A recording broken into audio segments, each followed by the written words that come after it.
Self-respect comes from self-acceptance. Let's talk about you. Forget about the world for a moment. If there is enough stability for you to take a moment, enough stability in your life for you to take a moment to simply forget about it now, then do that. Just like you do when you're sleeping. Simply let your focus dissolve. Withdraw any attention from the concerns that you've had in the past. Allow those concerns to subside and dissolve, at least temporarily. So what is the present focus of your attention? What do you notice now? Is it these words, these sounds? What about attention to your own body? Your posture or their contact with whatever is underneath you. Like if you're standing, then the pressure on your feet. If you're sitting, then the pressure of a chair or stool or whatever, a couch. What about noticing your own breathing? And then slightly slowing down the pace of your breathing.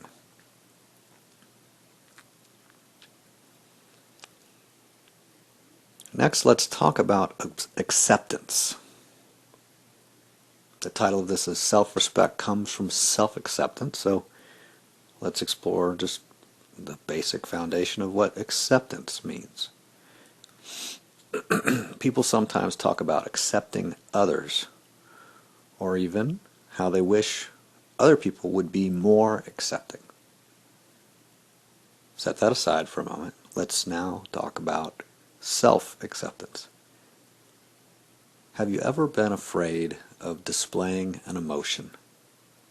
Can you accept that you were so afraid that you interrupted or suppressed a display of emotion? You may have been so concerned about other people's future interaction with you and how that would go that you pretended in order to avoid perceived risks or increased perceived opportunities or rewards or benefits. You may have hid your real experience and presented false displays, facades, masks. You may have acted. You may have played a role. As a child, you probably played roles quite frequently, but you may have played a particular role within a family or within a business where, playing that role became such a primary part of your everyday life that it really shifted your experience in every other part of your life. So whatever your experience might be at home or in your household, that shows up wherever you go. Or if you have, a particular practice in your workplace, if you have a workplace and you have a particular practice there where you are really attentive to spelling, for instance, then wherever else you go in life, you're going to notice spelling. And if there's a spelling error, you're going to notice it. There's no effort involved. You just automatically will notice. So you may play a role, or you may have acted, and not just that you did a certain act or a certain role occasionally, or that you played a variety of roles and acted in a variety of ways. You may have specialized in a particular role or type of role, like typecasting, if you know that phrase. You may have acted in a particular way, a particular character that you developed. A character meaning there's certain ways of speaking, of acting, of responding, certain values, certain identity.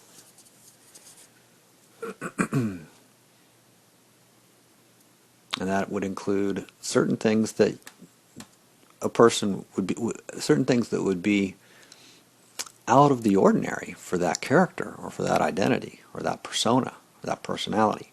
Certain things would be really out of character, out of the ordinary for that character. So you've developed at least one character or one persona, and so has everyone else. And within that persona or character, there are certain things that are familiar and common, certain interests go with it, and there are also certain things that would be unfamiliar or even considered impossible. In contrast to the possibility of impossibility, in contrast to the idea that there's something that could be impossible, let's talk about this possibility, this next thing. Are you ready? Can you accept the possibility that you may have done some of all that pretending, fear about displaying certain emotions, acting, playing a role? Can you accept the possibility that you may have done some of that? And also that you may again in the future. Maybe some of the same stuff, maybe some new stuff. Can you accept the possibility that you may have done all of that, and also that you may do all of those things to some extent in the future? You may de-emphasize or hide certain details, and you may emphasize other things. Repeatedly, over and over and repeatedly, you may repeatedly emphasize certain things that you repeatedly, over and over, emphasize. And you may even frequently interrupt any reference to a certain subject.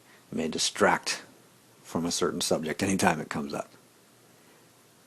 You may play around with the details of stories, like an author writing a script. You may play around with the details of stories. You may experiment. You may explore. You may develop creativity. However, some of the experiments may be unproductive and even disappointing. Fortunately, you can learn from disappointment.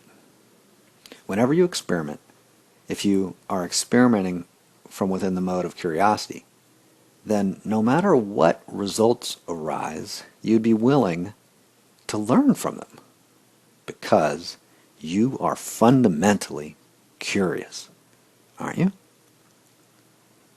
Any other response to results besides an openness to learn from them indicates that curiosity is not the primary dynamic in operation. The only response to results that fits with curiosity is an openness to learn from those results.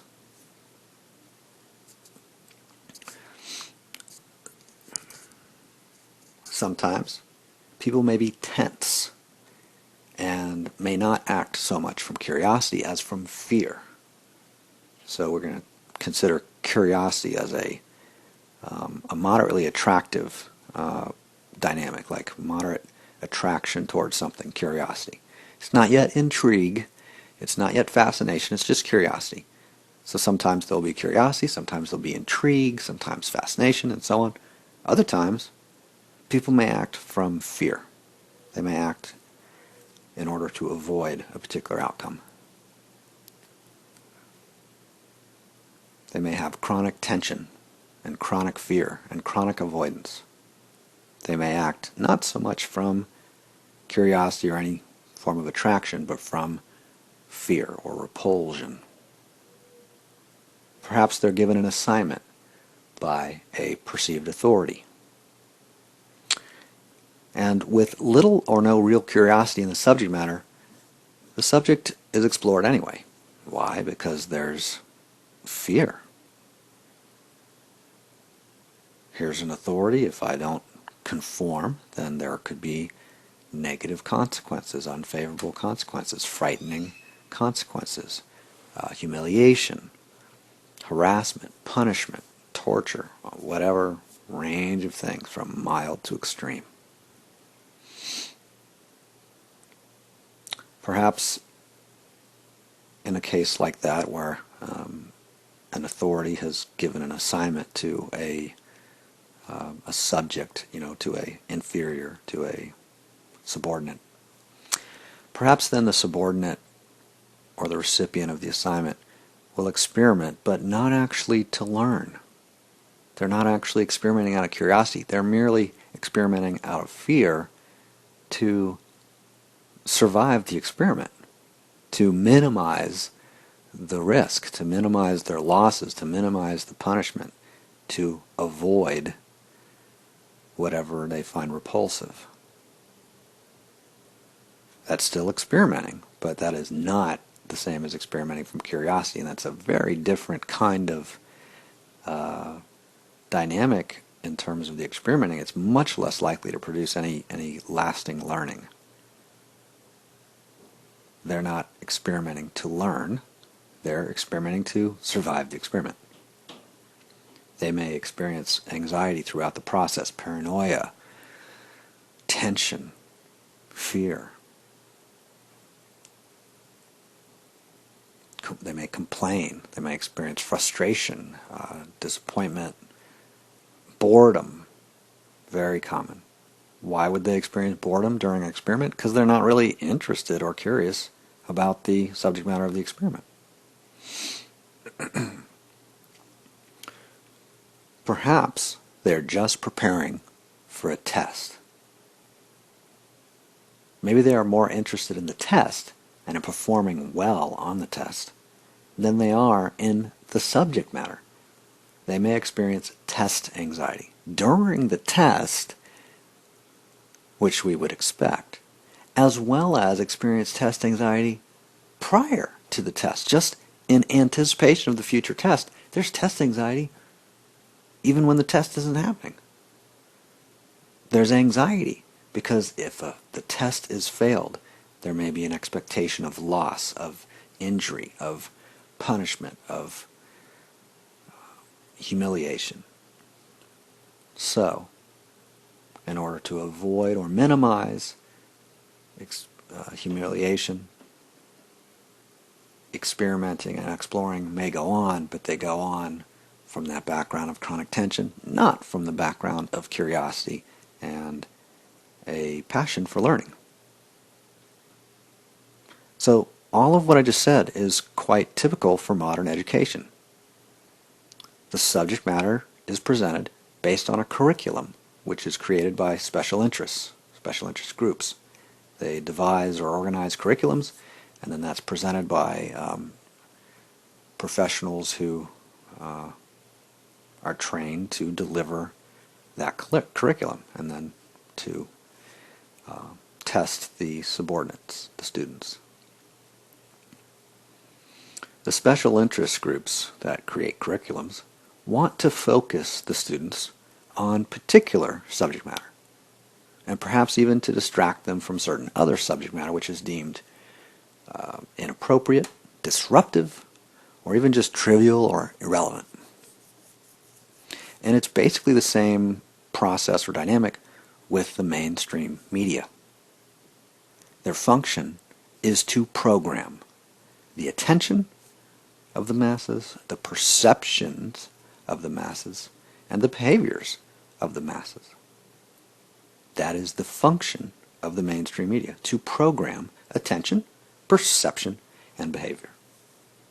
Commercial advertisements, for instance, program the attention, perception, and behavior of the masses. Here's what to pay attention to, here's how to interpret it or relate to it or perceive it, and here is how to respond to that perception. Here's the behavior that goes with the promoted perception. The thing promoted in the commercial advertisement typically is, here's the thing to buy, or here's the candidate to vote for.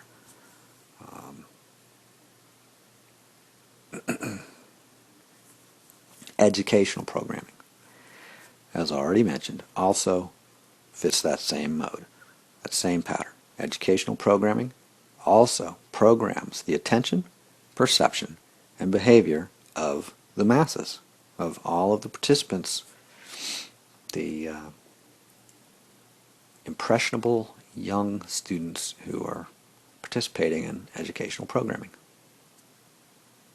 In the case of young students, it could be older students. That's fine too. We can even think of mainstream media as including educational programming. All programming is to educate or inform or influence, to instruct or organize the attention, perception, and behavior of the audience. That could be young students, that could be adult learners, that could be an audience for radio or television or whatever it may be.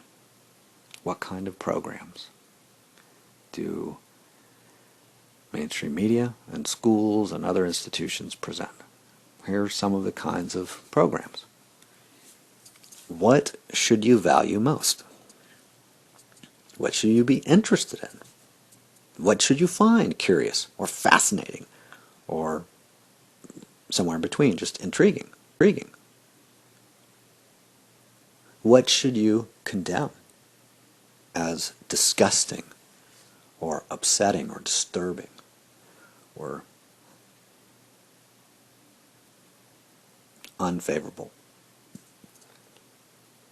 intolerable? Educational institutions and mainstream media provide a variety of answers to the masses. If something already is upsetting to someone, then there's probably some portion of the mainstream media that will encourage people, viewers, audience, to stay upset about that, to be outraged ongoingly about that issue, and to experience lasting distress. This is a problem. Has it been resolved yet? There's paranoia. Lasting distress. Here's the problem. Here's who's to blame. Here's what to do about it. Oh, well, that didn't work. Well, here's another thing to do about it. Oh, well, that didn't work. Well, here's another thing to do about it. Oh, that didn't work. Well, it's gotten even worse now. And you know, it's this hysteria. Distress. What else do the schools and media program? Which issues should the masses experience with paranoia? Which should they argue about? Which should they find offensive, intolerable, insulting, unjust, infuriating?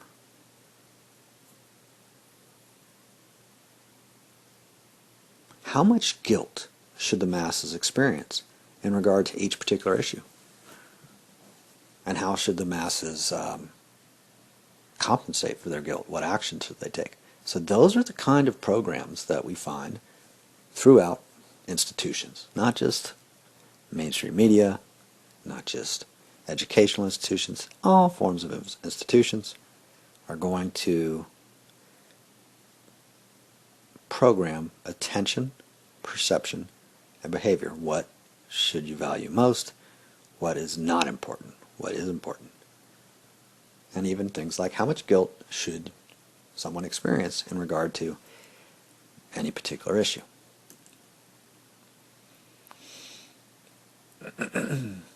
Now, in contrast to pretty much all that stuff that I was talking about as far as increasing distress, there are also programs designed to distract the masses from ever experiencing distress. Even to say that distress is something that, it's negative and you should never experience distress. There could be programs that soothe or pacify the masses and then arouse other passions in the masses, other emotions such as hope or enthusiasm, confidence, maybe confidence in things that don't deserve confidence, things that are not well established. But commercial advertisers certainly can say, be confident that if you blah, blah, blah, blah, then you will experience blah, blah, blah.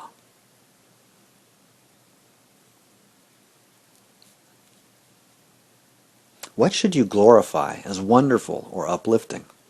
Institutions will give answers to these questions. What should you worship with your attention? What should you purchase? What should you value? What campaign should you support? What election campaign? What fundraising campaign? What campaign should you support? What movie should you see? What should you wear? What should you think? How should you feel? In general and about any particular issue. What should be the issues that you feel strongly about, and how should you feel about them? How strongly should you feel, and how should you feel strongly about them? So that's all programming. That's all curriculum designed by special interests, whether those are advertising, companies that are purchasing advertising, or companies that are creating curriculum. Those are all special interests that create programs to influence the masses by directing their attention, directing their perception, and dictating their behavior or influencing their behavior.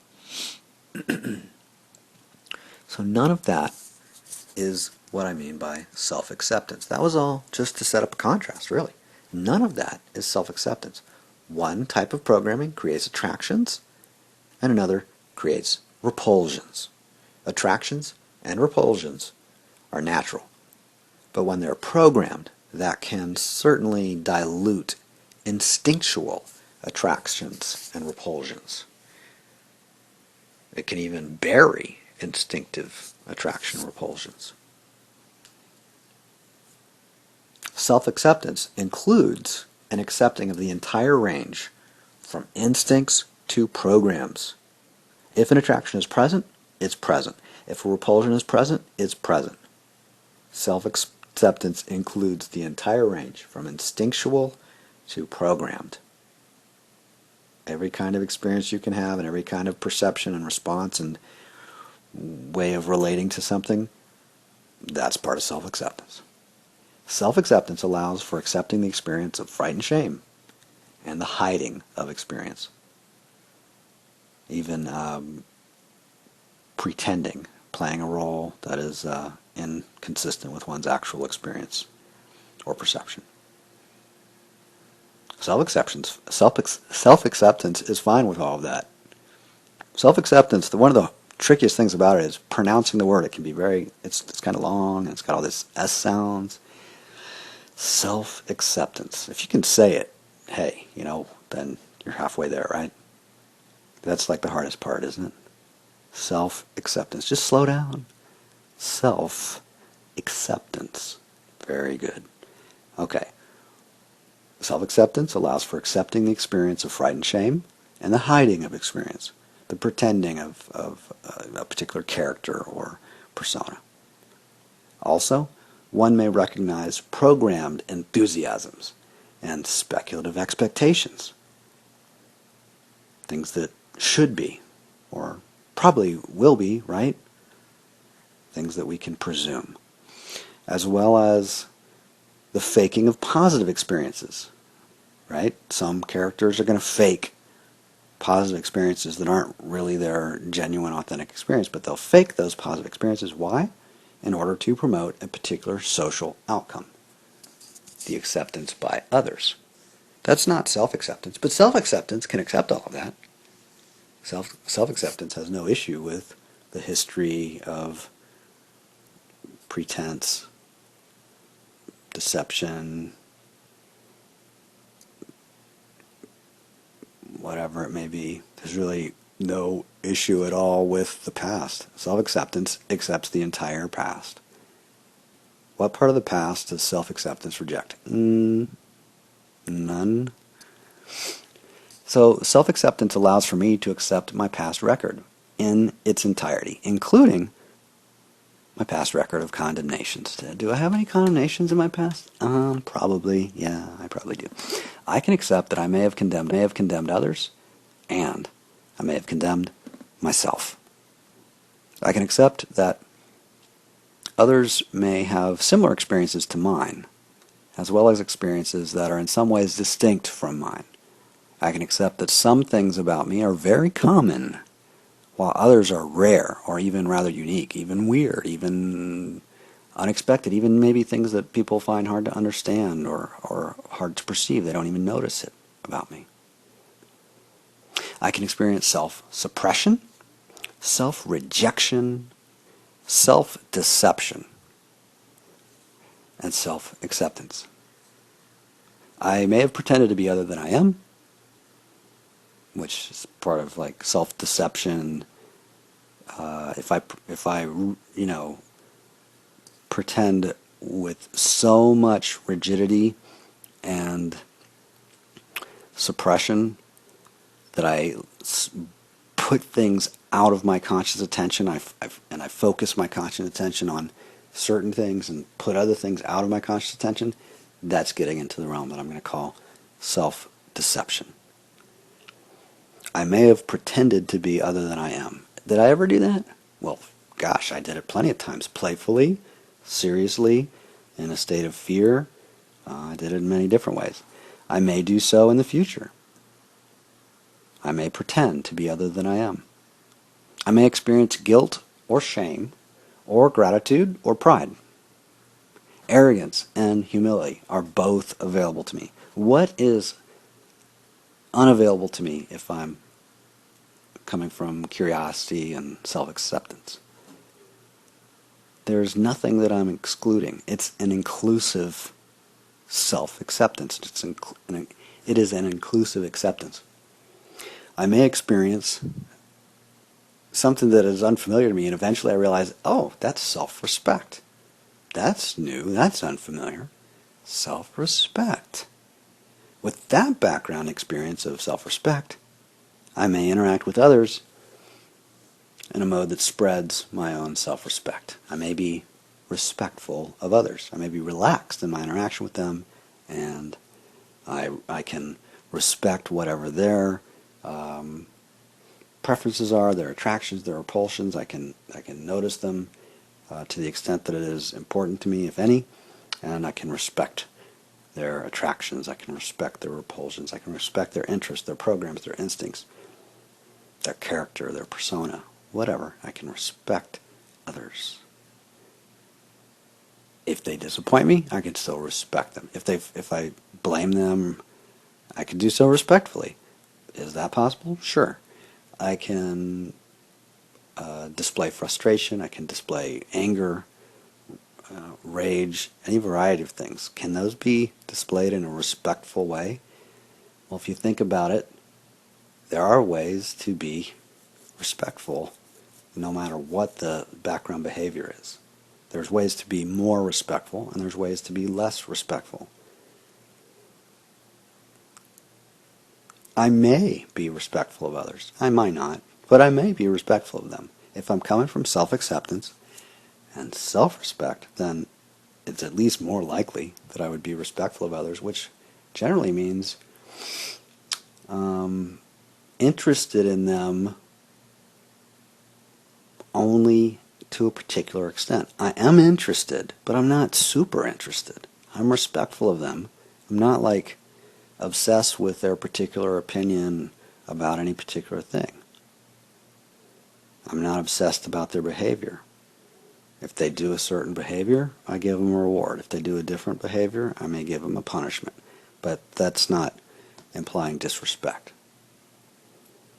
I may be respectful of others. If I disagree with them, I may be silent or vocal. I may be respectful, or if not respectful, then I may apologize, or I might not. I may perceive that my best alternative in a particular case is to pretend. I may withdraw, at least temporarily, to pretend. I may withdraw, or I may remain still, or I may select a target destination to proceed toward, to move toward, in an attractive way. From self-acceptance, I can accept all of the possible ways that I can relate to the various elements of my life, as well as relate to the world beyond what I identify as my life. I can use every label and every interpretation. I can experience the full range of human experience. I can accept all of my own humanity and all of humanity. I can accept all of my own life and all of life. I can experience respect for my life and for all of life. I can withdraw any condemnations that I may have made in the past about my past or about anybody else's past. I can withdraw all condemnation. I can discontinue condemnations one by one, and I can even discontinue the practice of condemnation itself, at least temporarily. Self-acceptance brings relief. It's just a lot less complex and a lot less conflicted than having to constantly monitor what to hide and what to display and so on. Self-acceptance is a state of relative relaxation relative to being self-conscious and anxious. Self-acceptance, like self-filtering yourself. Self-acceptance doesn't require so much filtering, maybe no filter at all. Self-acceptance brings relief and leads to self-respect, or develops self-respect. Self-respect results in an expanded sense of freedom.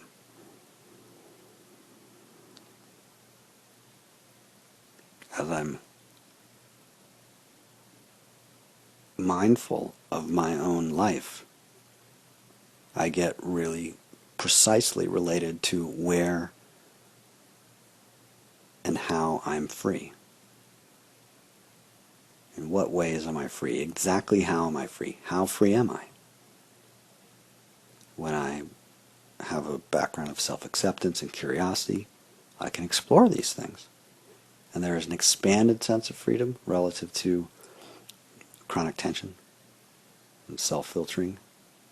And there is potentially an expanding sense of freedom as I develop skills and capacities and competencies. Then my general sense of power and capacity and ability and freedom can expand, at least in certain directions they would expand. In other directions they may, contract or stay the same. Fine. I may experience profound freedom, as well as varying degrees of restriction. The boundary of freedom is also the boundary of restriction. If you think about, over here is where there is freedom, and over there is where there is restriction. Right between the two, where the two meet, is the boundary between them. The boundary of freedom is also the boundary of restriction. They go together. I can accept that there may be a sense of boundary, and also accept that the boundary can change, at least temporarily.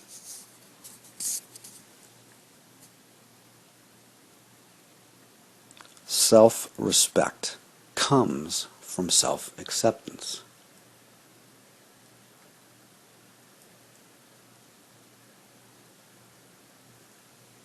Feel free to share your thoughts and your experiences back to me now that you've heard this presentation on how self-respect can come from self-acceptance.